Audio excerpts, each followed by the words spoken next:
Having market data at your fingertips is so important for housing. It allows you to understand the pulse of your market to see if things are trending upwards or downwards. In this video, I'm going to show you how to take free public market analysis data from Redfin and put it into a Tableau dashboard so you'd be able to analyze your own market. My name is Ariel Herrero, the AnalyticsAriel channel, where we bridge the gap between real estate and technology. I love data-driven solutions, and if you do too, then please subscribe. As well, like this video if you want to see more market analysis and visualizations so I know to make more of it. All right, let's get started.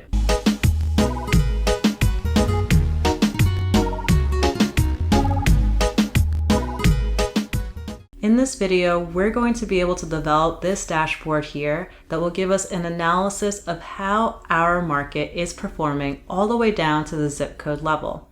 In previous videos, we went over what this dashboard is about and also how to get the data. The data is on Redfin's site Data Center, and they have region data from national level, metro, state, and all the way down to the zip code. It allows us to dive deeper into zip codes that could be problematic or on the uptrend.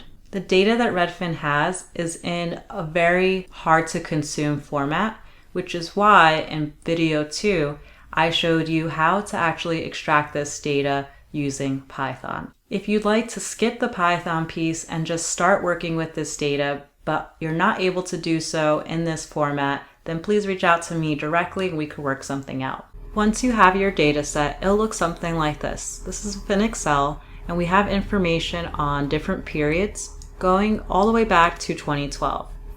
We have information on the zip code, the property type, and then stats like median sale price, year-over-year changes, price per square foot, inventory, average days on market, and more. I also brought in some other information within that Python notebook where we got the city, county, and this latest period field, which is going to allow us to plot this within Tableau. So next step is to open Tableau. And if you don't already have a Tableau account, then you need to create one. Tableau Public is free to use. Make sure that you are on Tableau Public and not Tableau Online, as that is not free to use. Once you have an account, you'll be able to go to your own profile. Here you can see previous visualizations that you've created. You could also favorite ones that you discover, as well as follow other pages and retain followers too. Here on the right hand side, we're going to create a viz. This now opens up the Tableau workbook. This is where we're going to create the visualizations that will create this dashboard here. There's only a few easy steps. The first step here is dragging our file that we had from Realtor and putting it into the system. The file will take several seconds to upload based on the data set that you sampled. So in my case, I only looked at 4 counties across Florida. The counties that I looked at included Hillsborough County, which is where Tampa the city exists, Pinellas County, where Clearwater and St. Pete are, and then northern counties, Pasco, Hernando, and Citrus. The reason why I downsampled and looked at these counties and not all of Florida is I usually sample when I'm trying to create a visualization or do an analysis, and then later on, I'll expand this out to a larger data set. When you make your data set smaller, you can work with it a lot more quickly, and it really helps in development time. Once your data has loaded, you'll see it on the left-hand side of the file, and you can actually update your data within this part so that you could see some sample information. On the left-hand side, we could see period begin and all those fields that I had mentioned previously when I pulled up the Excel file. Now, if you go to sheet 1 on the bottom, we can start creating our first visualization. What we want to do is to create 6 different charts. Each of these charts is going to show us how one of our housing metrics has changed over time. So we have here inventory, homes sold by month, days on market, sold above list price, median list per square foot, and median list price. I have some definitions up top, but I do highly suggest for you to watch the first video where I went into detail of what these each mean. So the first one we're going to create is total inventory. We go back into our sheet. In order to create a line graph within Tableau, we need to have our date, our x-axis, within columns. So here we're going to look for our period end, drag it to columns, and change this to month. Next, the value that we want to actually measure is going to be inventory. Inventory is a number, so we could find it down here, and we can drag this up top. And now we see a line chart. This line chart represents all of our data summing up the inventory by month. Let's break this out a bit so we could see how this differentiates per property type. So if we locate property type on the left-hand side, we can add it into color. And now we could see that the inventory has split into 5 different lines, and these represent the property types. The blue line sums all the different types, and those consist of condo, multifamily, so 2 to 4 unit, single family residence, which is the most popular, and townhouse. Now within our dashboard, we want to be able to filter on different date periods, as well as some other features here. So we're going to add those filters now onto our visualization. Let's select city. We could select all the cities, select county as well.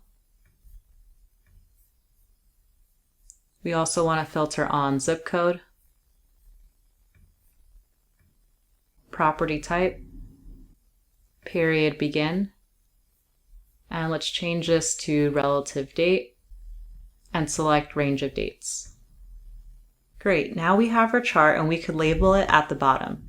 Let's name this total inventory by month. Bring my right click, click rename, and then enter in the new name. Now we could see that our sheet name has changed on the bottom, and we also have it at the top. Let's color coordinate this so as we start to create more visuals, we can keep track of the type of visuals per color. So I'm going to right click and label this as green. The next charts that we want to create are all pretty much the same because they're all line charts and they have month period going across. The only thing that changes is the value that we're plotting, which is on our y-axis, as well as the titles. So what we're going to do is actually duplicate each of these charts and just change those 2 fields. So let's start going to our sheet, right click and hit duplicate. The next value that we want to look at are total homes sold. So we're going to take homes sold on the left-hand side and replace that with some inventory. Now we have total homes sold by month, but we need to change our sheet name. So right click, rename, and change it to homes sold. Click OK. Now when we go over to the next one, median days on market, it's going to be a little bit different. So for homes sold, we want to see the total value of how many properties sold within this time period. But for median days on market, we wouldn't want to sum that up. In this case, we want to look at the average. So when we go back, we're going to duplicate this chart once more, but we're going to change this part here from sum to average. So let's duplicate this, take median days on market and replace it in the rows. And if you click the drop down, you'll see under measure that we can select average. You can also select median too if you want to get rid of any outliers. Here I'm just going to use average for simplicity. Next, change this name to reflect median days on market. I'm going to repeat this process for the next 3 graphics. The only thing that's going to be changing is the variable that we're actually calculating. So sold above list, median list per square foot, median list price, as well as the names of the sheets.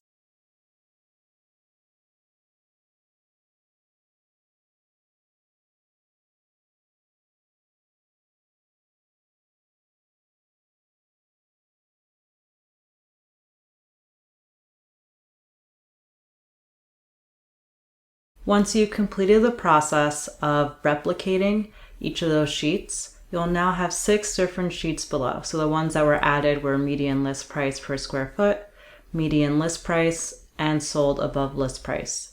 All you had to do was duplicate and then replace the value over here. Now before we get it into our dashboard, we need to create 3 more different fields. So we have up here some summary stats, and these include average inventory, average median, and average sold above list price, all month over month. So in the case that our latest value was for May of 2022, and last month was April of 2022, these numbers basically get the difference between the values of each month to see if we're currently going up or down. And based on that, it could indicate a buyer's or seller's market. Going back into our dashboard, we're going to create another sheet down at the bottom. And in this sheet, we want to first replicate average inventory month over month, which is going to be a single digit here. So we're going to take average inventory from our left-hand side for month over month, and we're going to add this as text. Now we see our value, even though this is summarizing everything. So we want to change this by clicking the drop down, and where it says measure, click average instead. Right now, this average is representing all the time periods. We only want to look at the last month over month change. So we're going to take the field that we created within video 2, latest period, and we're going to drag that into filters. Here we're going to select true, so we're only getting the latest month over month change. We should see now this number has changed a little bit, but it's still very small, and we also don't want to see sheet number 7. So let's click the drop down here and hide title, and let's also amend the size of this. So if we go to text and edit text, we can select this to be a larger size. So if we highlight everything, we can select, say, 14. Click OK. And our value is now larger. But this doesn't really indicate a percentage change. So let's change this here and format our number so that it's a percentage. And this represents when we average inventory month over month, there's been a 21.5% increase. So let's add in some more filters on the left-hand side. I'm going to select property type, and here only select single family residencies, which is what is of my interest. Next, for months, I'm going to drag in period end and select month. Next, we may also want to filter on zip code. Select all, city, select all, and county. Now we can relabel this and set it as inventory month over month. We can change the color of our sheet and make this red. This helps us to differentiate that all of the items in green are line charts, and in red they're going to be single values. Now let's replicate this, duplicate it, so that we can create it for median days on market, which is going to be our second value right over here. Right click, click duplicate, and for median days on market month over month, drag that value and replace it with the inventory, and modify this so that we have the average. We can also change this into a percentage by going to format number and selecting percentage. Now let's rename our sheet, right click, rename, and we can call this median days on market month over month. Our last one is going to follow the same process. We're going to duplicate this sheet, and now we're going to get sold above list month over month.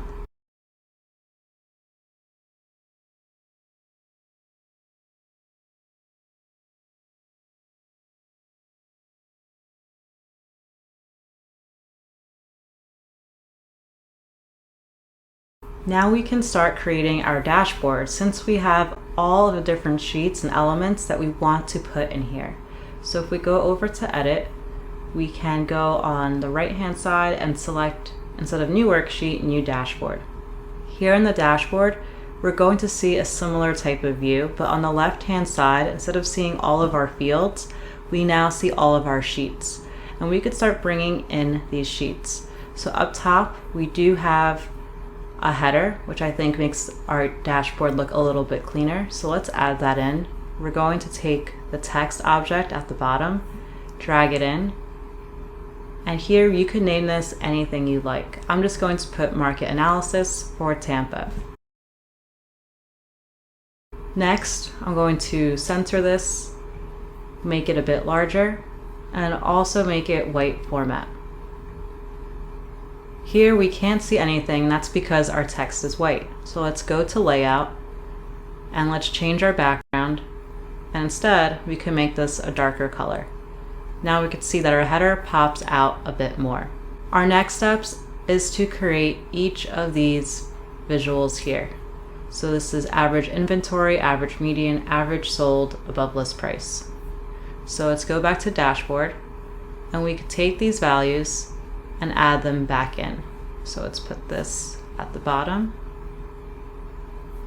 We'll be able to hide this later on, but let's just drag in all of our sheets here. And let's remove the titles. So we can just delete this here, click OK, and delete this. And you might be thinking, why are we deleting the sheet name? Isn't that going to help us know what these values are?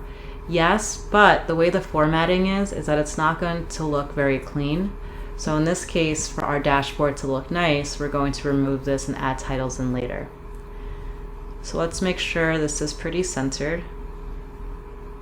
And now we can add some titles.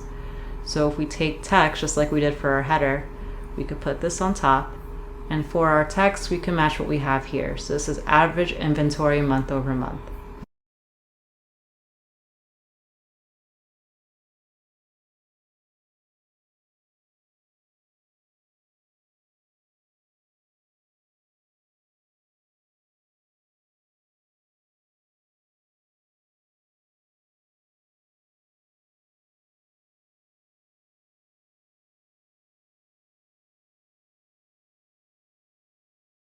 Perfect, now we have everything in here. Our next steps is we want to bring in over our line charts.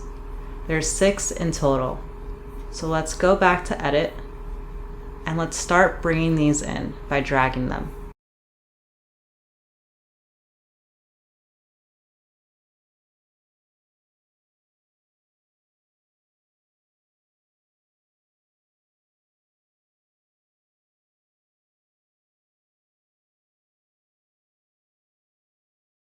Great, now we have all of our sheets in, but it looks all over the place.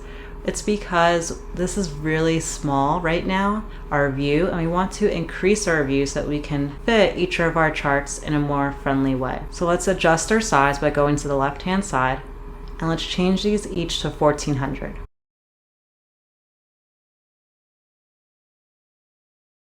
We can now see that our dashboard has expanded, yet we still don't see some of our charts here. We want all of our filters to be on the left-hand side and them to be grouped with our charts. So follow the steps that I take here.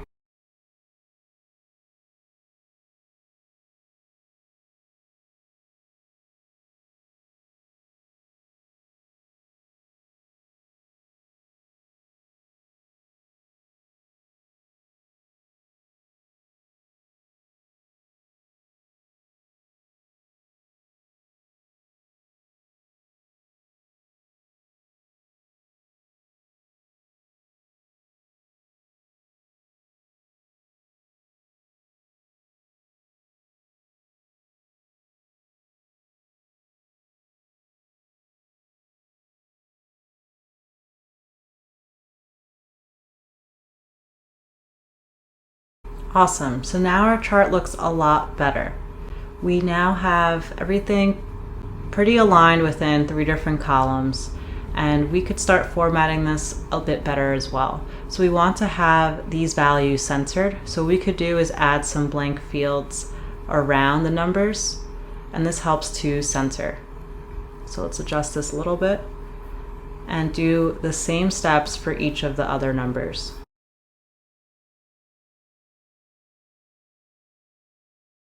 Cool, so now our headers are pretty much aligned, but we want to have filters. We want that our dashboard to dynamically update. So for example, we should be able to click different counties. We should be able to also update for different zip codes. And we should be able to quickly toggle if we want to look at multiple property types and for multiple periods as well. So now let's go back to edit. So what we're going to do is go to one of the charts that we want to have filters for, and we're going to click the down arrow, go to filters, and select the first filter that we want. In this case, it's going to be city. City is going to pop up on the right hand side. We can drag this over to be underneath property type. We can modify this so that property type isn't as long, so let's drag this upwards. And for our city, we have a ton of cities, but sometimes this isn't that friendly of a view. So let's click inside our box, drop down arrow, and let's keep it that we can select multiple values, but make it that it's a drop down. That way it has a lot less space here. So let's add the rest of the filters that we'd like. So let's go back to our chart, click it, downward arrow, filters, county. Take this and drag this down. We can change this again in order to be multiple values drop down.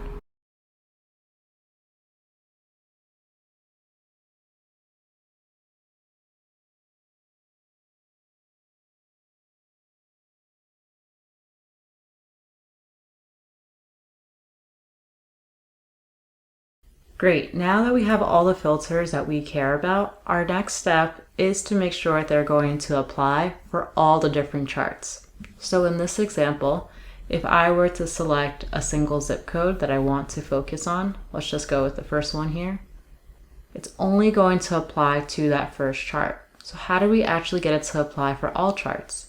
What we have to do is click the drop down, go to apply to worksheets, and click selected worksheets. This is where it makes it really easy to have things color coordinated so that you could quickly see which tabs should all relate. So in this case, everything that is green should all update together. Once we click OK, we could now see that it's only geared for this specific zip code. So I'm going to set this back and repeat this process for each of our filters.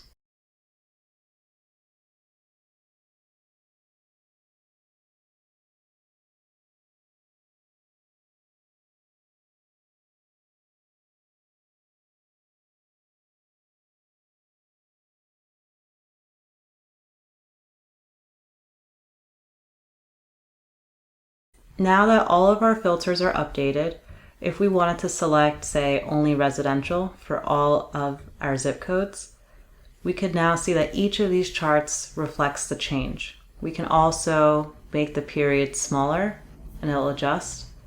We can focus on only a handful of zip codes if we like. And we could further filter on city as well as county. Now remember, we also created filters for those previous single values, so you can do the same exact thing. You can have it that they update either with those other charts or they update by some other cadence. Awesome, so now we have our dashboard and we could actually publish it. It is now ready to be used where we can view our data on a routine basis. We could even set it up that we'd be able to automatically extract the data from Redfin once it's updated. It gets pulled into this dashboard and the dashboard automatically updates. Once we exit out of our dashboard and we go back to our profile, we're going to see our dashboard available. For your dashboard, you may be thinking, okay, great, I'm able to click on different values, but how do I actually see some of this data in a spreadsheet? Well, once you click onto your chart, what you'll be able to do is go to the right-hand side, click Table, and you could see the values there. It's the same values. In this case, it was for total homes sold, and we saw month of period, property type, and home sold. But how did that data actually get aggregated? We could go to the full data set here and see what cities were covered and how that value became about. So it's really awesome because we could download this as well and do further analysis outside of Tableau if we'd like. As a summary, what we've been able to do in 3 videos is first understand how we can tell if a market crash is occurring, if it's becoming a buyer's or seller's market based on our particular market. It's important for us to look granularly at the zip code level if possible, but also see a macro view to determine what changes and trends are happening around our area. Second video, we were able to get all this data from Redfin. Redfin's data source is massive. It has millions of rows. Therefore, we use Python to process this data, sample it, so that we can upload it into Tableau. Now, in this video, we were able to take that data and bring it to life with a dashboard. Now, based on your particular market, you'd be able to use this dashboard that you've created to analyze it on a routine basis. I hope this 3-part tutorial has been super useful for you in order to see how you can take a problem, such as, is my market crashing? How to find the data, and ultimately how to visualize it so that you can make inferences and decide how you want to adjust your investment strategy. If you'd like to see these in-depth tutorials in the future, then please let me know in the comments below, as well as like this video as it's been useful, so that I know to make more of these tutorials in the future. Thanks so much, and if you haven't already, please subscribe.